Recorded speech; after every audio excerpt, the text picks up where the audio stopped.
शाम का वक्त था। सूरज डूब रहा था और फिजा में हल्की ठंडक फैल चुकी थी। पुराने मोहल्ले की एक तंग गली में एक छोटा सा घर था, जिसकी दीवारें कच्ची थीं और दरवाजा जर्जर हालत में था।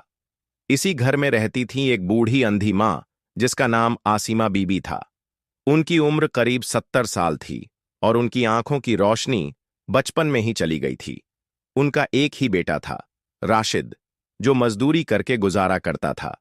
राशिद बचपन से ही मेहनती और माँ का ख्याल रखने वाला था, मगर गरीबी ने उसकी जिंदगी को मुश्किल बना दिया था। उसके पास न अच्छा रोजगार था और न ही जिंदगी में कोई खास सहूलत। मगर उसकी माँ की एक ही तमन्ना थी। वो चाहती थी कि उनका बेटा ईमानदारी के साथ जिंदगी गुजारे और अल्लाह पर भरोसा रखे। रमजान का महीना शुरू हो चुका था। रोजेदारों के घर इफ्तारी का शोर था, मगर आसिमा बीबी के घर में सन्नाटा पसरा हुआ था। राशिद दिन भर मजदूरी करके लौटा तो उसके हाथ में सिर्फ 2 सूखी रोटियां और थोड़ी सी प्याज थी। राशिद ने मां को सहारा देकर बैठाया और उनके सामने रोटियां रख दीं। बेटा, तूने कुछ खाया नहीं? आसिमा बीबी ने बेटे की थकी हुई आवाज सुनकर पूछा। अम्मी, मैं रोजा खोल चुका हूं, आप खाइए। राशिद ने झूठ कहा ताकि मां को भूखा रहना न पड़े। आसिमा बीबी को अंदाजा हो चुका था कि उसका बेटा भूखा है। उन्होंने अपने हिस्से की आधी रोटी उसके सामने रखते हुए कहा, बेटा, तू भी खा ले। भूख में इबादत का सही हक अदा नहीं होता। राशिद ने मां की बात मान ली और दोनों ने इफ्तारी की। मगर उस दिन राशिद के दिल में भारी बोझ था। वह सोच रहा था कि गरीबी कब तक उसकी जिंदगी का हिस्सा बनी रहेगी। रात को सोने से पहले आसिमा बीबी ने अल्लाह के आगे हाथ उठाकर दुआ की। या अल्लाह, मेरे बेटे की मेहनत कबूल फरमा और उस पर अपनी रहमत बरसा दे। हमें ऐसी दौलत दे दे जिससे न हमारा ईमान डगमगाए और न ही किसी का हक मारा जाए। आसिमा बीबी की दुआ में एक ऐसी तासीर थी कि आसमान पर मौजूद फरिश्ते भी उस आवाज को सुनकर आमीन कह रहे थे। मगर राशिद को इस दुआ का असर देखने के लिए कुछ और इम्तिहानों से गुजरना बाकी था। रात गहरी हो चुकी थी। चांदनी हल्का हल्का उजाला बिखेर रही थी, लेकिन राशिद के दिल और दिमाग में अंधेरा ही अंधेरा था। उसकी आंखों में नींद न थी, बस आने वाले कल की फिक्र थी। कब तक यूं ही 2 रोटियों के लिए मां और खुद को तरसाऊंगा? उसने गहरी सांस लेते हुए सोचा। अगले दिन सुबह सुबह राशिद फिर से काम की तलाश में निकल पड़ा। वो पूरे दिन इधर उधर भटकता रहा, मगर कहीं कोई काम न मिला। शाम का वक्त हो चला था और उसके पास इफ्तारी के लिए कुछ भी न था। थका हारा राशिद अपने घर लौट रहा था कि तभी उसकी नजर एक बड़ी हवेली पर पड़ी। वहां के दरवाजे पर एक अमीर आदमी खड़ा था, जिसका नाम रईस मिर्जा था। मिर्जा साहब इलाके के रईस थे और लोग उनकी दौलत के चर्चे किया करते थे। ऐ लड़के, मिर्जा साहब ने आवाज दी। राशिद ने रुककर सलाम किया। काम की तलाश में घूम रहा है? मिर्जा साहब ने पूछा। राशिद ने सिर झुकाकर हामी भरी। तो सुन, मेरा एक काम है। अगर ये काम कर देगा तो मैं तुझे 5,000 रुपये दूंगा। राशिद के चेहरे पर आश्चर्य का भाव आ गया। 5,000 रुपये? इतनी बड़ी रकम? आखिर ऐसा कौन सा काम है? देख, मेरे गोदाम में कुछ पुरानी चीजें रखी हैं, जिन्हें बिना किसी को बताए एक दूसरी जगह पहुंचाना है। तुझे बस ये बक्से सही सलामत वहां पहुंचा देने हैं। मिर्जा साहब की आंखों में चालाकी झलक रही थी। राशिद को समझ आ चुका था कि मामला कुछ ठीक नहीं है। उसने हिम्मत करके पूछा, हुजूर, इनमें क्या रखा है? मिर्जा साहब थोड़ा गुस्से में बोले, तुझे सिर्फ काम करना है, सवाल पूछने की जरूरत नहीं। राशिद की आंखों के सामने उसकी मां का चेहरा घूम गया। उन्हें हमेशा कहते सुना था, बेटा, हराम का एक कौर भी हलाल की 1000 दौलत पर भारी पड़ता है। उसका दिल किसी तरह इस काम को करने पर राजी नहीं हो रहा था, मगर 5,000 रुपये बहुत बड़ी रकम थी। राशिद ने कहा, मुझे कुछ सोचने दीजिए। सोचने की जरूरत नहीं। अगर मना किया तो फिर इस गली में तुझे काम मिलना मुश्किल हो जाएगा। मिर्जा साहब ने धमकी दी और अंदर चले गए। राशिद उलझन में था। एक तरफ उसकी भूखी मां और इफ्तारी का इंतजाम था, तो दूसरी तरफ हराम कमाई। और फिर आखिरकार राशिद ने फैसला किया कि वह यह हराम की कमाई का काम नहीं करेगा, और फिर वह निराश होकर अपने घर की तरफ लौट आया। घर पहुंचकर उसने मां को इफ्तारी के लिए कुछ न मिलने की बात बताई, मगर आसिमा बीबी के चेहरे पर शिकन तक न आई। उन्होंने मुस्कुराकर कहा, बेटा, फिक्र मत कर, रोजा तो अल्लाह की रहमत है, भूखे पेट भी उसकी इबादत का मजा है। सब्र करो, अल्लाह जरूर रास्ता निकालेगा। राशिद की आंखों में आंसू आ गए। उसने अपने मन में ठान लिया कि चाहे जितनी भी मुश्किलें आईं, वह हराम का एक निवाला भी अपने घर नहीं लाएगा। राशिद की मां ने फिर से हाथ उठाकर अल्लाह से दुआ की, या अल्लाह, मेरे बेटे को हलाल का रास्ता दिखा, उसके सब्र का इम्तिहान आसान कर दे। इधर राशिद ने खुदा पर भरोसा करके मिर्जा साहब का काम ठुकरा दिया। उस रात राशिद को भूखे पेट ही सोना पड़ा। मगर अगले ही दिन अल्लाह का करिश्मा होने वाला था। सुबह का उजाला धीरे धीरे फैल रहा था। मस्जिद से आती अजान की आवाज ने माहौल को नूरानी बना दिया था। राशिद की आंखें खुलीं, मगर भूख के मारे उसका सिर चकरा रहा था। पिछले दिन उसने न तो इफ्तारी ठीक से की थी और न ही सहरी खाई थी, लेकिन उसकी मां की वो बात याद थी, बेटा, रोजा सिर्फ भूख प्यास सहने का नाम नहीं, बल्कि सब्र और अल्लाह पर भरोसे का इम्तिहान है। राशिद ने अल्लाह का नाम लिया और काम की तलाश में निकल पड़ा। उस दिन कड़ी धूप थी, माथे से पसीना बह रहा था, मगर उसके कदम रुके नहीं। राशिद हर दुकान, हर मकान, हर गली में पूछता रहा, मगर कहीं भी उसे काम नहीं मिला। थक हार कर वह एक पुरानी सी इमारत के बाहर बैठ गया। तभी उसकी नजर पास पड़ी एक छोटी सी गठरी पर पड़ी। गठरी पर धूल जमी थी और ऐसा लग रहा था जैसे किसी ने जल्दबाजी में उसे गिरा दिया हो। राशिद ने वह गठरी उठाई और उसे खोलते ही उसकी आंखें फटी रह गईं।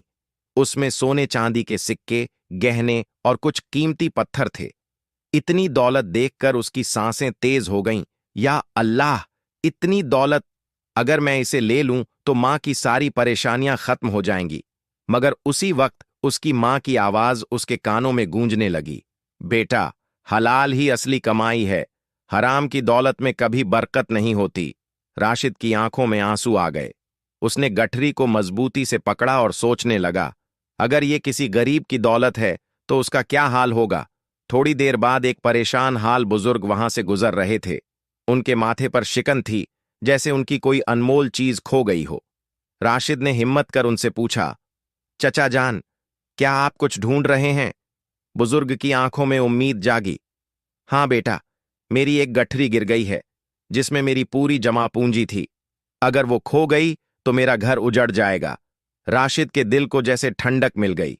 उसने दौड़कर वह गठरी उठाई और कहा, ये रही आपकी गठरी, चचा जान, अल्लाह का शुक्र है कि मुझे ये मिल गई। वो बुजुर्ग राशिद को गले लगाकर फूट फूट कर रो पड़े। बेटा, तूने आज मेरी जिंदगी बचा ली। मैं तेरी ईमानदारी का बदला कैसे दूं?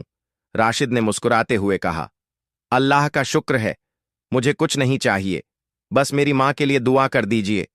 बुजुर्ग ने हाथ उठाकर दुआ की, या अल्लाह, इस लड़के पर अपनी रहमत बरसा, इसे कभी भूखा प्यासा मत रखना, इसे दोनों जहान की खुशियां नसीब कर।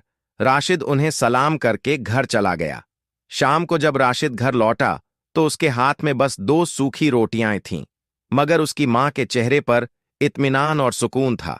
बेटा, तेरा चेहरा बता रहा है कि आज तूने कोई बहुत बड़ा नेक काम किया है। राशिद की आंखों में आंसू आ गए। हाँ अम्मी, आज मैंने अल्लाह के लिए अपनी ईमानदारी साबित कर दी। उस रात जब आसीमा बीबी ने रोजा खोलने के बाद दुआ के लिए हाथ उठाए तो आसमान के फरिश्ते फिर आमीन कहने लगे। मगर अल्लाह की रहमत का करिश्मा अभी बाकी था। राशिद की ईमानदारी के बाद जिंदगी फिर उसी पुराने ढर्रे पर चल रही थी। हर रोज वही मेहनत, वही संघर्ष और वही भूख, लेकिन उसकी मां के चेहरे पर कभी शिकन न आती थी। रमजान का आखिरी अशरा चल रहा था। मस्जिदों में तिलावत की गूंज थी, हर तरफ इबादत का माहौल था।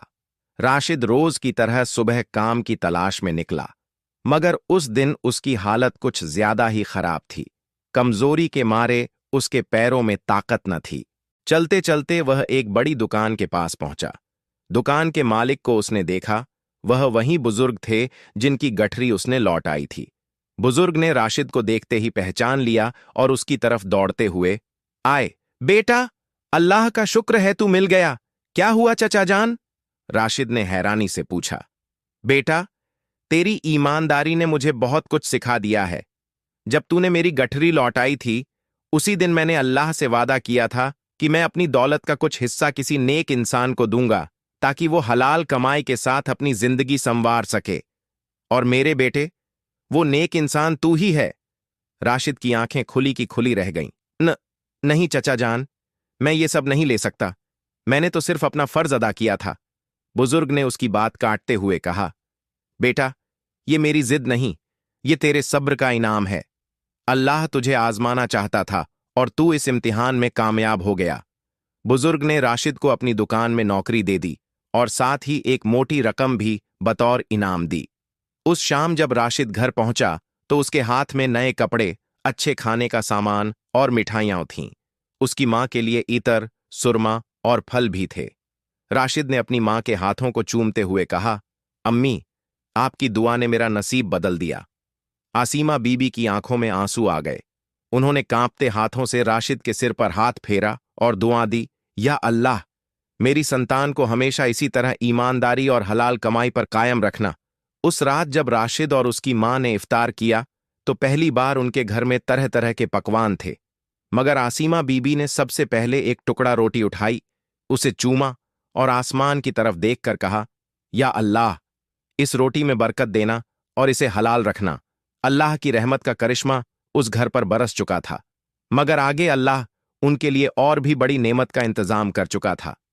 रमजान की 27वीं रात थी, वही रात जिसे लैलातुल कद्र कहा जाता है, जिस रात अल्लाह अपनी रहमतों के खजाने खोल देता है। मस्जिदों में इबादत करने वालों का हुजूम उमड़ा हुआ था। हर कोई अपने गुनाहों की माफी मांग रहा था, अल्लाह से अपने लिए भलाई और बरकत की दुआ कर रहा था। राशिद भी अपनी मां के साथ इबादत में मशगूल था।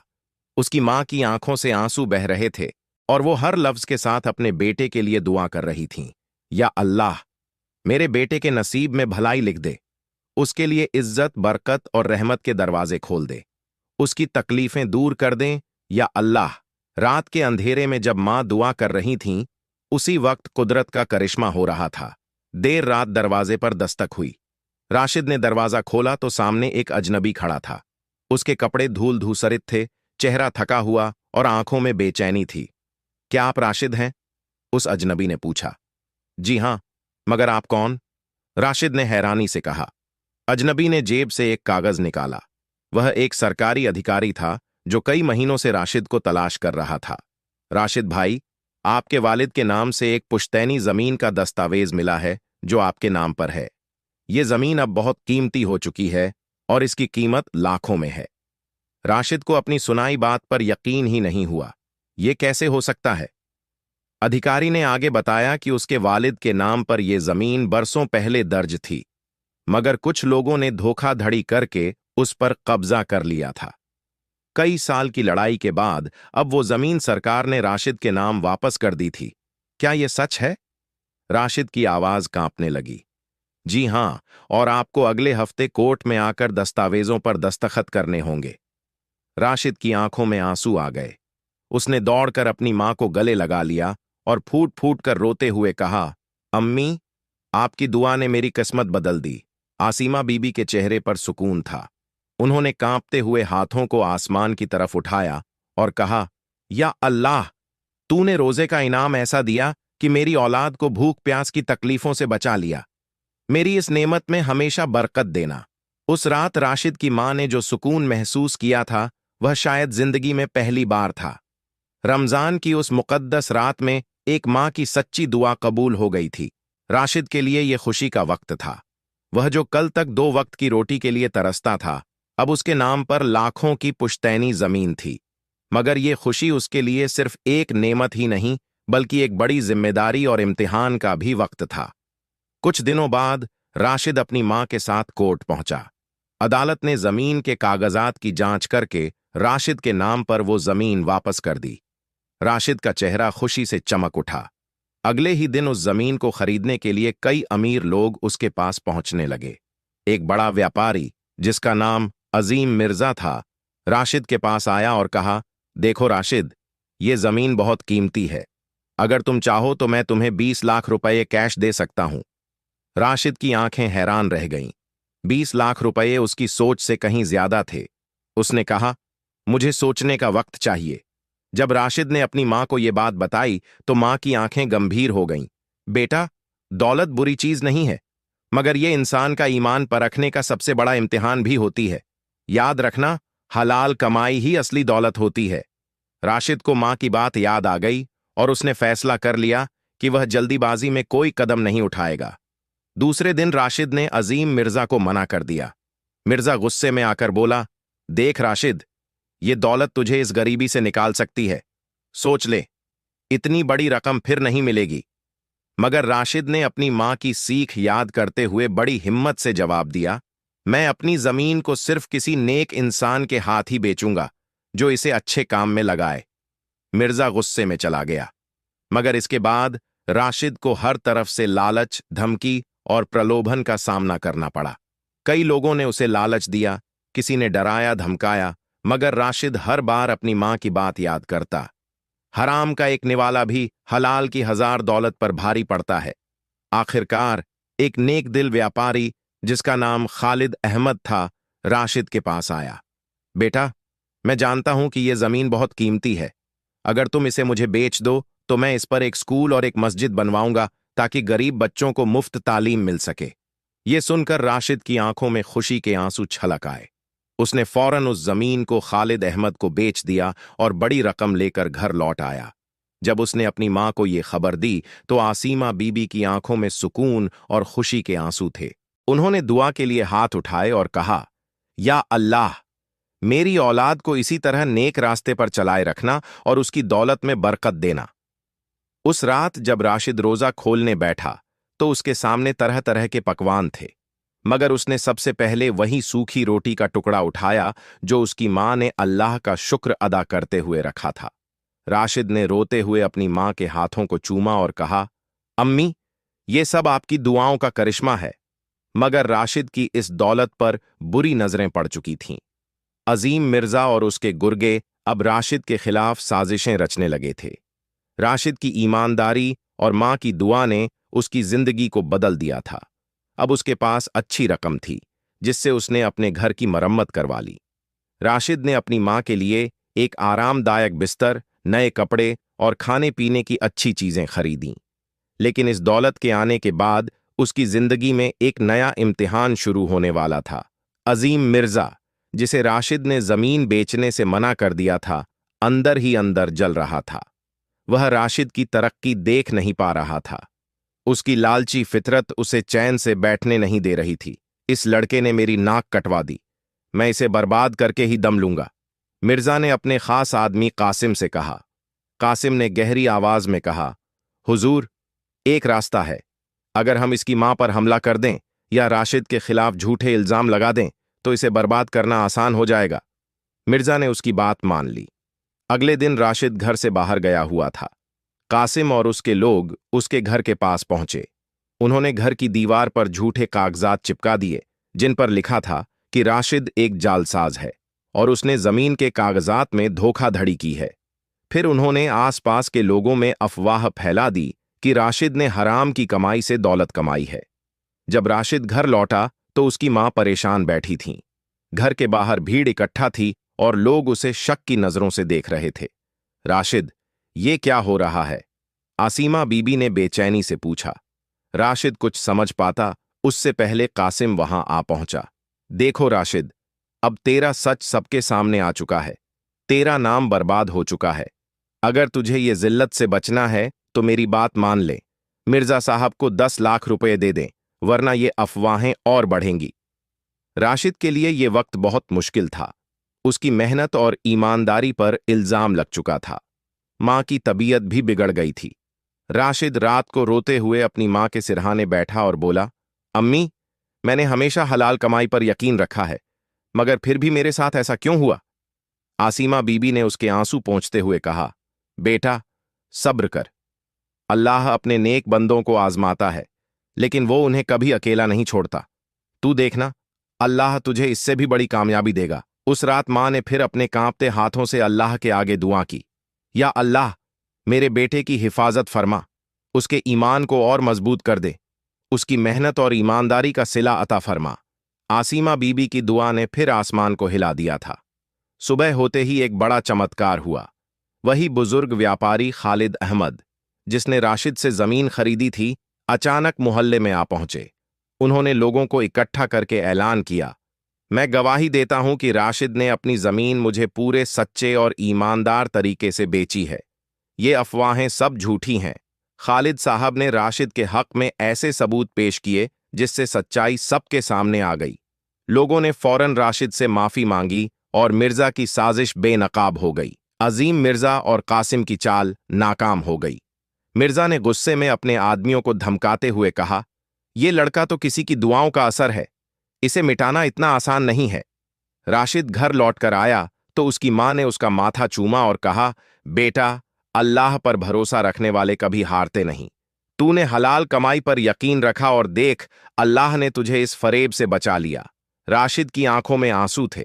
उसने अपने हाथ उठाकर दुआ की, या अल्लाह, मेरी मां की ये दुआ हमेशा मेरे साथ रहे। मगर मिर्जा इतनी आसानी से हार मानने वाला नहीं था।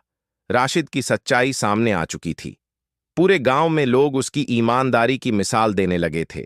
मगर अजीम मिर्जा अब भी अपनी हार को पचा नहीं पा रहा था।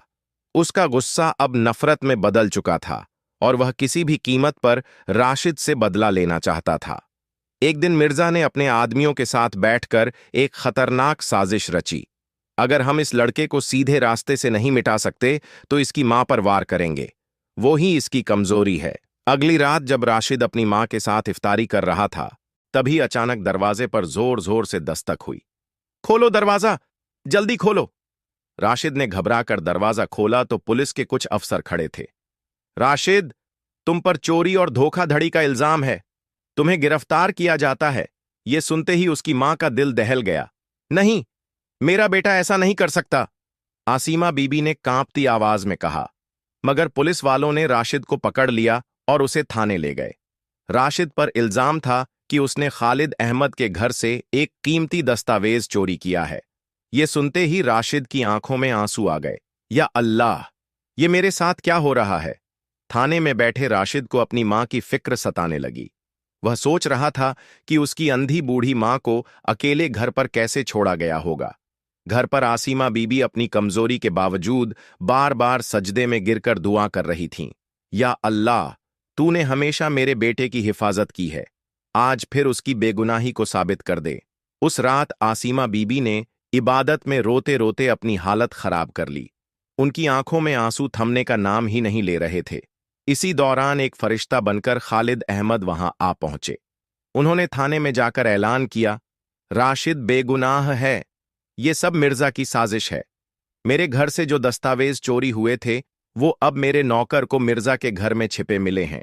ये सुनते ही पुलिस ने मिर्जा को गिरफ्तार कर लिया और राशिद को बाइज्जत रिहा कर दिया।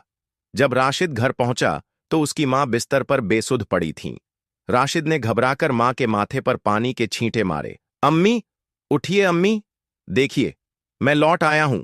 आसीमा बीबी ने अपनी धुंधली आंखों से अपने बेटे को देखा और अल्लाह का शुक्र अदा करते हुए कहा, बेटा, मैंने तुझसे कहा था ना, अल्लाह अपने नेक बंदों को कभी अकेला नहीं छोड़ता। राशिद फूट फूट कर रो पड़ा और अपनी मां के हाथों को चूमते हुए बोला, अम्मी, आपकी दुआ ही मेरी सबसे बड़ी दौलत है। मिर्जा के पकड़े जाने के बाद पूरा गांव जान चुका था कि राशिद पर लगे इल्जाम झूठे थे। लोग उसके सब्र और ईमानदारी की तारीफ कर रहे थे। इस हादसे के कुछ दिन बाद रमजान का आखिरी जुम्मा आया। गांव की मस्जिद में राशिद और उसकी मां नमाज के लिए पहुंचे। इमाम साहब ने नमाज के बाद ऐलान किया, आज हमारे गांव का एक नेक और ईमानदार नौजवान मस्जिद की मरम्मत के लिए एक बड़ी रकम दान करना चाहता है। ये दान राशिद भाई की तरफ से है। यह सुनते ही मस्जिद में मौजूद सभी लोग हैरान रह गए। राशिद ने आगे बढ़कर कहा, भाइयों, ये सब मेरी मां की दुआओं का करिश्मा है। अगर मेरी मां ने मुझे सब्र और हलाल कमाई की सीख न दी होती तो आज मैं भी गुनाहगार बन चुका होता। लोगों ने दुआओं के लिए हाथ उठा दिए। उस दिन हर जुबान पर एक ही बात थी, अल्लाह ऐसा बेटा सबको दे। रमजान का आखिरी दिन था। शाम को जब राशिद रोजा खोलने के लिए बैठा तो उसकी मां ने उसे अपने पास बुलाया। बेटा, आज मैं तुझसे एक चीज मांगना चाहती हूं। बोलिए अम्मी, आपकी हर बात मेरी जान से बढ़कर है। आसीमा बीबी ने धीरे से कहा, बेटा, मेरे पास अब ज्यादा वक्त नहीं है। जब मैं चली जाऊं तो मेरी कब्र पर आकर दुआ करना और हमेशा अपनी ईमानदारी पर कायम रहना। यह सुनकर राशिद की आंखें भर आईं। अम्मी, ऐसा मत कहिए। अल्लाह आपको लंबी उम्र दे। आसिमा बीबी ने मुस्कुराकर कहा, बेटा, मेरी सबसे बड़ी खुशी यह है कि अल्लाह ने मेरी दुआ कबूल कर ली और मुझे अपने बेटे की ईमानदारी का इनाम दिखा दिया। इसी शाम जब रोजा खोलने का वक्त हुआ तो राशिद ने अपनी मां के हाथ से पहला निवाला खिलाना चाहा, मगर जैसे ही उसने मां का हाथ पकड़ना चाहा, उसकी मां की आंखें हमेशा के लिए बंद हो चुकी थीं। राशिद की आवाज रूंध गई, उसकी आंखों से आंसुओं का सैलाब बह निकला। उसने अपनी मां के माथे को चूमा और रोते हुए कहा, अम्मी, अल्लाह ने आपके रोजे का करिश्मा दिखा दिया। आपने अपनी दुआओं से मुझे बर्बाद होने से बचा लिया। उस दिन पूरी मस्जिद में आसिमा बीबी के लिए दुआएं की गईं। लोग उनकी ईमानदारी, सब्र और हिम्मत की मिसालें देने लगे। राशिद ने अपनी मां के लिए वही काम किया जो उनकी आखिरी ख्वाहिश थी, हर जुम्मे के दिन उनकी कब्र पर जाकर दुआ करना और उनकी सिखाई हुई नेक राह पर चलना। राशिद की मां की दुआ का करिश्मा हमेशा उसकी जिंदगी को रोशन करता रहा और वह दूसरों के लिए एक मिसाल बन गया। सच है, जो सब्र करता है, अल्लाह उसे ऐसा इनाम देता है जिसका इंसान कभी सोच भी नहीं सकता।